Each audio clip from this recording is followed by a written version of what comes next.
نیا پہن لے, سفیر آتے ہیں, وزیر آتے ہیں تو ایک کرتا نیا پہن لے. حضرت علی کو بلایا, آپ فرمانے لگے کوئی اور بات ہوتی تو میں کہہ دیتا, یہ والی میں نہیں کہہ سکتا. کوئی اور ہوتی تو میں عمر کو کئی دفعہ کہہ دیتا ہوں, جلال میں بھی تو سن, یہ والی میں نہیں کہہ سکتا. میں تمہیں ایک مشورہ دیتا ہوں. کہا وہ کیا؟ کہنے لگے سید عائشہ صدیقہ سے کہو, وہ مومنوں کی ماں ہیں, عمر ٹالے گا نہیں. اماں جی سے جا کے کہا اماں جی نیا کرتا عمر سے کہیں پہن لیں, وزیر آتے ہیں, بڑے بڑے لوگ, تو چلو کوئی حرج نہیں. اماں جی نے کہا اچھا کوئی بات نہیں, میں بلا لیتی ہوں. جناب عائشہ نے پیغام بھیجا. جب خادم نے کہا نا مصطفیٰ کے گھر سے پیغام آیا ہے, تو 20 لوگ بیٹھے تھے. عمر کانپتے ہوئے اٹھے, کانپتے دوڑے. حضرت عائشہ پردے میں تھی تو فرماتی ہیں عمر اتحیات کی حالت میں بیٹھ گئے. کہا اماں جی دیر تو نہیں ہو گئی مجھے آنے میں؟ کہا نہیں, ٹائم پہ آ گئے ہو. کس لیے بلایا تھا؟ کہا عمر دیکھو غربت کے معاملات اور ہوتے ہیں, جب اللہ آسانی دے تو کوئی چیز استعمال کرنا حرام نہیں ہوتی, اگر حرام ہے تو بتاؤ. کہا نہیں اماں جی حلال ہی ہے.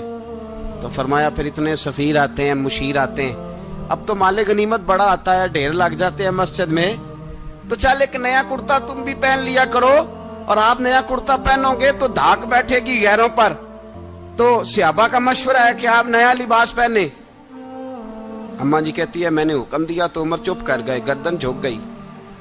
تھوڑی دیر کے بعد سیدنا عمر فاروق نے سر اٹھایا تو داڑھی پہ آنسو گر رہے تھے, رو پڑے. کہنے لگے پاک محبوب کی پاک بیوی, جیسے حکم کرتی ہو میں حاضر ہوں, پر مجھے وہ والا لباس پہنانا جو میرے مصطفیٰ نے پسند فرمایا ہے. اگر یہ رنگ رسول پاک کا ہے تو میں حاضر ہوں, اور اگر نبی پاک کا نہیں تو پھر جیسے آپ حکم کریں. جناب عائشہ کہتے ہیں عمر روئے تو میں زیادہ روئی, میرا پلو بھیگ گیا آنسوؤں سے. میں نے کہا عمر آپ جائیے. عمر یوں نکلے تو جو صحابہ کھڑے تھے وہ کونے میں تھے, سارے آ گئے. کہا اماں جی کیا بناؤ؟ فرمایا بھائی تم سب جو باتیں کہتے ہو وہ اپنی جگہ ٹھیک ہیں, پر عمر جو بات کرتا ہے وہ سب سے زیادہ ٹھیک ہے. عمر جس پہلو پر بات کرتا ہے وہ, یار ایسی عاجزی, ایسا رنگ, ایسا انداز, ایسا طرز حیات, ایسی زندگی. اولاد کے معاملے میں لوگ بزدل ہو جاتے ہیں, بزدل. پر حضرت عمر کا بیٹا مصر گیا, وہاں سے کمائی کر کے لایا, تجارت کرنے گیا, لاکھوں کا مال. کون سا باپ ہے دنیا میں جس کا بیٹا باہر سے پیسے لے کے آئے تو ابا تفصیل پوچھے کہ بیٹا کہاں سے کمائے, کہاں سے لایا, کتنے ملے, کیوں آئے؟ کون سا باپ تفصیل پوچھتا ہے؟ ابا تو کہتا ہے لا صحیح, اور تعریفیں کرتا ہے میرا بیٹا بڑی کمائی کرتا ہے. کبھی پوچھا ہے اس سے کہ ڈیوٹی صحیح دیتا ہے کہ نہیں؟ کبھی پوچھا ہے کہ تو ایمانداری کی روزی لاتا ہے کہ حرام کی کماتا ہے؟ یہ باپ کی ذمہ داری ہے, یہ اماں کی ذمہ داری ہے. پھر کہتا ہے بیماری کیسے آ گئی, پریشانی کیسے آ گئی, تو نے کبھی سوال کیا اپنی اولاد سے؟ حضرت عمر فاروق رضی اللہ تعالیٰ عنہ کا بیٹا مصر سے پیسے کما کے لایا تو جناب عمر نے بلایا, فرمایا بیٹے اتنی تو تیرے پاس راس ہی نہیں تھی, تھوڑے سے تو پیسے لے کے گیا تھا, اتنی کمائی کیسے ہو گئی؟ اتنے تو پیسے نہیں تھے صاحب, کہاں سے کمائی لائے؟ اس نے کہا ابا جی وہ جو میرے چچا ہے نا مصر کے گورنر, آپ کے دوست, انہوں نے میری مدد کی ہے. فرمایا جتنے لوگ گئے تھے سب کی ہے مدد اس نے؟ کہا نہیں صرف میری کی. فرمایا تیری کیوں کی؟ تیری کیوں کی؟ کہا حضور آپ کے دوست ہیں. فرمایا چپ کر, حضور انہوں نے مجھے اتنے پیسے دیے, میں نے کاروبار میں ڈالے تو نفع آیا تو میں ان کی رقم دے کے. فرمایا خاموش ہو جا, باقی جتنے لوگ گئے تھے سب کی مدد کی اس نے؟ کہا نہیں حضور صرف میری کی. فرمایا اس نے تیری مدد نہیں کی, اس نے خلیفہ کے بیٹے کی مدد کی, اس لیے کہ وہ خلیفہ کو اپنے حق میں نرم کر سکے. فرمایا آدھا مال تیرا ہے, آدھا مال غنیمت کا ہے, مال خزانہ کا ہے, مسلمانوں کا ہے, اس لیے کہ تو جو وہاں سے مال کما کے لایا ہے وہ اپنے باپ کے خلیفہ ہونے کی وجہ سے کما کے لایا ہے, لہذا رکھ ادھر. یہاں کہتے ہیں کدھر سے آیا, کیسے آیا, کون سا حساب دیں, کیا کریں؟ او بھائی حضرت عمر رضی اللہ تعالیٰ عنہ کا اپنی اولاد کے بارے میں یہ رنگ ہے. ایک جنگ سے نا خوشبو آئی, خوشبو بڑی مہنگی ہوتی تھی, عرب میں خوشبو آج بھی بڑی مہنگی ہے, وہ زیادہ استعمال کرتے ہیں. میری باتوں کی سمجھ آ رہی ہے میرے بھائیوں؟ بڑی مہنگی خوشبو تھی. جب وہ خوشبو آئی تو حضرت عمر نے کہا, گھر میں پہلے پہنچی حضرت عمر کے, چونکہ زیادہ عورتیں استعمال کرتی تھی گھر کے اندر خوشبو, مرد بھی لگاتے تھے. حضرت عمر نے اپنی بیوی سے کہا, آپ کی زوجہ جو تھی وہ بڑی خوشبو کو پسند کرتی تھی. حضرت عمر نے اپنی زوجہ سے کہا کہ خوشبو لاؤ, میں نے ایک عورت کی ڈیوٹی لگائی ہے, وہ خوشبو تول کے نا تو حصہ برابر صحابہ میں بانٹ دے گی. تو آپ کی زوجہ کہنے لگی, کسی بی بی کی ڈیوٹی لگانے کی کیا ضرورت تھی, میں جو موجود تھی میں بانٹ دیتی ہوں تول کے حصہ برابر. آپ نے فرمایا نہیں, تو رہنے دے, اور فلانی بی بی بانٹے گی. کہا حضور میں نے بھی بانٹنی ہے, میرے پہ کچھ حق ہے؟ آپ نے فرمایا نہیں, تو تفصیل نہ پوچھ, تو خوشبو دے دے, کوئی اور بانٹے گی. خاتون خانہ تھی نا, کہنے لگی نہیں مجھے بھی آج آپ کو بتانا ہی پڑے گا کہ کوئی جو بانٹ سکتی ہے تو میں کیوں نہیں بانٹ سکتی. زوجہ کہتی عمر نے بات کی تو میری چیخیں نکل گئی. حضرت عمر فرمانے لگے, جب تو خوشبو بانٹے گی نا تیرے ہاتھوں کو بھی لگے گی, تیرے دوپٹوں کو بھی لگ جائے گی. اگر رب کریم نے مجھ سے سوال پوچھا کہ عمر خوشبو تو مسلمانوں کی تھی, تیری بیوی کے دوپٹے کو کیوں لگ گئی, تو میں اللہ کے حضور کیا جواب دوں گا؟ اگر اللہ نے یہ سوال کیا کہ تیری بیوی نے کیوں لگائی, وہ تو حصہ تھا مسلمانوں کا, تو نے تیری بیوی نے کیوں لگائی؟ تو فرمایا میں نہیں چاہتا کہ اللہ کے حضور مجھے اور تجھے باز پرس ہو, لہذا کسی اور کو بانٹنے دے. زوجہ روئی اور تڑپ کے کہنے لگی, عمر مجھے لگتا ہے صبح قیامت بھی تیری بیوی ہونے کی وجہ سے اللہ مجھے جنت عطا فرما دے گا, تیری زوجہ ہونے کی برکت سے. بھائی یہ معیار رکھا, خدا کی قسم ایسا شخص تاریخ میں دوبارہ نہیں آیا. اتنا بڑا آدمی, اتنا بڑا شخص, اتنا بڑا آدمی, اور پھر رنگ یہ ہے کہ عمر 22 لاکھ مربع میل کا حکمران, 22 لاکھ, اور کھجور کے درخت کے نیچے مٹی کا ڈھیلا لے کے سو گئے ہیں, پرواہ کوئی نہیں, کوئی مسئلہ ہی نہیں. 2 غلام ساتھ بیٹھے تو ایک روٹی حضرت عمر نے گھر سے منگوائی, تھوڑا سا سرکہ, تو غلام کہنے لگے ہم نے بھی کھانی ہے. فرمایا کوئی حرج نہیں, روٹی کو پیٹ بھر کے کھانا ضروری تو نہیں, 3 حصوں میں بانٹ لیتے. ایک آدمی آیا ہوا تھا مصر کا رہنے والا ملنے کے لیے, اس نے پوچھا عمر کدھر ہیں, تو کہا وہ ادھر جاؤ مسجد میں بیٹھے ہوں گے. اور واپس آیا تو کہنے لگا وہاں تو 3 غلام بیٹھے ہیں, ایک روٹی بانٹ کے کھا رہے ہیں, لگتا ہے کئی دنوں سے روٹی نہیں ملی. کہا 3 غلام تو کوئی نہیں, وہاں 2 ہی تھے, تیسرے تو امیر المومنین تھے. اس نے کہا نہیں 3 غلام ہیں, کپڑے بھی ایک طرح کے پہنے ہوئے, بلکہ 2 کے تو پھر صحیح ہیں, تیسرے کے تو زیادہ ماڑے ہیں. کپڑے بھی ایک طرح کے, کھانا پینا بھی ایک طرح کا, اور ان کا نشست برخاست بھی ایک طرح کی ہے, لہذا کوئی فرق نہیں. حضرت ابو ہریرہ کہتے ہیں میں لے کے آیا, اور جناب عمر کو جب میں نے کچی زمین میں تامت سمیٹ بیٹھے دیکھا تو میں رو پڑا. میں نے اس مصر سے آنے والے کو کہا تو اس کے جلوے دیکھ, اگر اس کی ذات میں اتنا حسن ہے تو محمد عربی کا مقام کیا ہوگا. یہ مقام غور ہے, مقام غور. 10 محرم کو لوگ دیگے پکائیں گے نا, نہیں پکانی ہے, کوئی بول دے نہیں, ہاں نہ نہیں کر دے, پروگرام بدلیا تو نہیں دی عید کی کہ وہ کام شروع ہویا ہے لات ٹائٹ ہونے والا. کیوں جی, پکنی ہے نا دیکھیں 10 محرم کو انشاءاللہ تعالی, ہم بھی پکائیں گے انشاءاللہ, یہاں بھی پروگرام ہوگا. تو 10 محرم کو جو دیگ پکنی ہے تو ایسا نہیں ہو سکتا کہ 1 محرم کو حضرت عمر کے نام کی بھی کوئی پک جائے. اگر امام حسن حسین کے نام کی دیگیں پکے تو جو امام حسن حسین سے پیار کرنے والے ہیں, جو امام حسن حسین سے, ہم لوگوں نے بھی عجیب رٹا اپنایا ہے نا, ہم لوگ بات کا ایک پہلو دیکھتے ہیں دوسرا نہیں دیکھتے. حضرت امام حسن اور حسین کو بھی نبی پاک نے شہید کہا, اور جناب عمر کو بھی رسول اللہ نے خود شہید فرمایا. فرمایا شہید ہے, خود فرمایا اپنی زبان سے کہ یہ شہید ہے, خود میرا عمر شہید ہے. تو ان کے نام کی دیگ نہیں پکنی چاہیے, اس طرف نہیں ہماری توجہ ہونی چاہیے. اور اہل بیت نبوی, یہ بات میں پہلے بھی کرتا ہوں, آج پھر کرنا ضروری سمجھتا ہوں. اہل بیت کا پیار سن لو کان کھول کے, اہل بیت کا پیار اگر ہمیں کسی نے سکھایا ہے تو سیدنا عمر فاروق نے سکھایا ہے. اہل بیت نبوت کی محبت اگر کسی نے سکھائی ہے تو کس نے سکھائی ہے؟ بول کے بتائیے. حضرت عمر نے. اہل بیت کا پیار ہمیں حضرت عمر نے بول کر کے سکھایا ہے. بھائی یاد رکھیں, کسی کی طاقت نہیں تھی دم مارنے کی حضرت عمر کے سامنے, طاقت ہی نہیں تھی. کیسر و کسرا کانپ جاتے تھے,